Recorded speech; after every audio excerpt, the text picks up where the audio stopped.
भारत की आजादी की कहानी में एक ऐसा अध्याय है जिसे अंग्रेजी हुकूमत ने जानबूझकर दबा दिया। साल था 1946। ब्रिटिश साम्राज्य टूटने की कगार पर था, लेकिन उनकी सबसे बड़ी भूल थी यह मान लेना कि भारतीय सैनिक अब भी उनके लिए लड़ेंगे। लाल किले की दीवारों के भीतर चल रहे थे मुकदमे इंडियन नेशनल आर्मी INA यानी आजाद हिंद फौज के सिपाहियों पर। वो सैनिक जो नेताजी सुभाष चंद्र बोस की आवाज पर आजादी के लिए उठ खड़े हुए थे, उन्हें देशद्रोही कहा जा रहा था। यह अपमान पूरे देश में आग बन गया और यह आग समंदर की गहराइयों तक पहुंच गई, जहां भारतीय नौसैनिक पहली बार ब्रिटिश राज के खिलाफ झंडा उठाने वाले थे।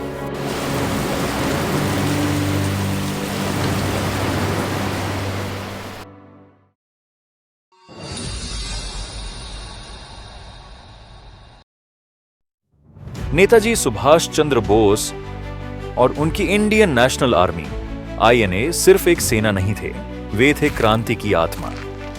इंडियन नेशनल आर्मी INA ने आजाद हिंद सरकार बनाई, रानी झांसी रेजिमेंट खड़ी की और दुनिया को दिखाया कि भारत सिर्फ सपने नहीं देखता, उनके लिए लड़ता भी है। लेकिन युद्ध के अंत में जब इंडियन नेशनल आर्मी INA के सिपाही पकड़े गए, अंग्रेजों ने उन्हें देशद्रोही कहकर लाल किले में मुकदमे शुरू कर दिए और वहीं उन मुकदमों के बाहर भारत का गुस्सा फट पड़ा।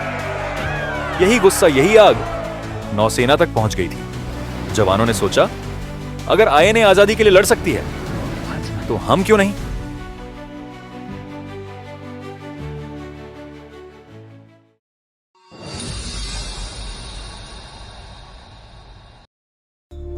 मुंबई का HMIS तालवार रॉयल इंडियन नेवी का एक प्रशिक्षण केंद्र, लेकिन भारतीय जवानों के लिए यह अपमान का अड्डा था।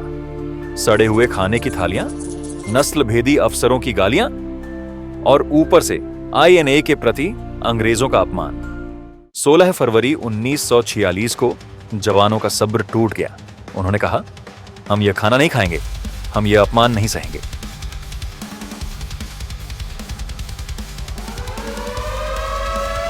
एक जहाज पर शुरू हुई चिंगारी कुछ ही घंटों में पूरे हिंद महासागर में फैल गई। मुंबई, कराची, मद्रास, कोलकाता, 74 जहाज और 20,000 भारतीय नौसैनिक ब्रिटिश राज के खिलाफ खड़े हो गए।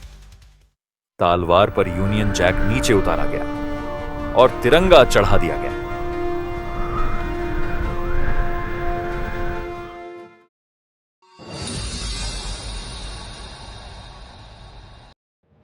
ब्रिटिश साम्राज्य हिल गया। उनके लिए सबसे बड़ा खतरा अब कोई राजनैतिक आंदोलन नहीं, बल्कि अपनी ही सेना थी। आदेश जारी हुआ, अगर जरूरत पड़े तो भारतीय नौसैनिकों पर गोली चलाओ। लेकिन तिरंगा फहरता रहा और जवान पीछे नहीं हटे। विद्रोह सिर्फ समंदर तक नहीं रहा। मुंबई की सड़कों पर हजारों मजदूर, छात्र, महिलाएं नौसैनिकों के समर्थन में उतर आईं। रेलवे बंद, ट्राम रुक गया, शहर रुक गया, क्रांति चल पड़ी।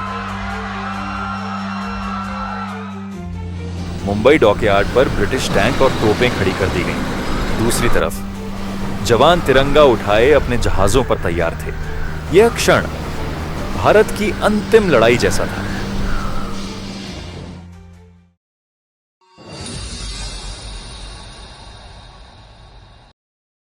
ब्रिटिश प्रधानमंत्री क्लेमेंट एटली ने बाद में स्वीकार किया, इंडियन नेशनल आर्मी INA की आग और 1946 के सैन्य विद्रोहों ने ब्रिटिश भारतीय सेना की वफादारी तोड़ दी। हम भारत पर अब राज नहीं कर सकते थे। ब्रिटेन समझ चुका था, भारत को अब रोकना असंभव है। रक्तपात रोकने के लिए भारतीय नेताओं ने जवानों से हथियार डालने की अपील की। जवानों ने आदेश माना, लेकिन हारकर नहीं, अपना लक्ष्य पूरा करके। क्योंकि उसी साल ब्रिटेन ने निर्णय लिया, भारत को आजादी देनी है। 1946 का नौसैनिक विद्रोह किताबों में धीरे धीरे मिटा दिया गया, लेकिन सच्चाई यह है, इंडियन नेशनल आर्मी आईएनए की आग और समुद्र पर खड़े उन 20,000 जवानों की गर्जना ने ब्रिटिश साम्राज्य की रीढ़ चीर के रख दी थी। नेताजी का सपना इन सिपाहियों ने सच कर दिखाया।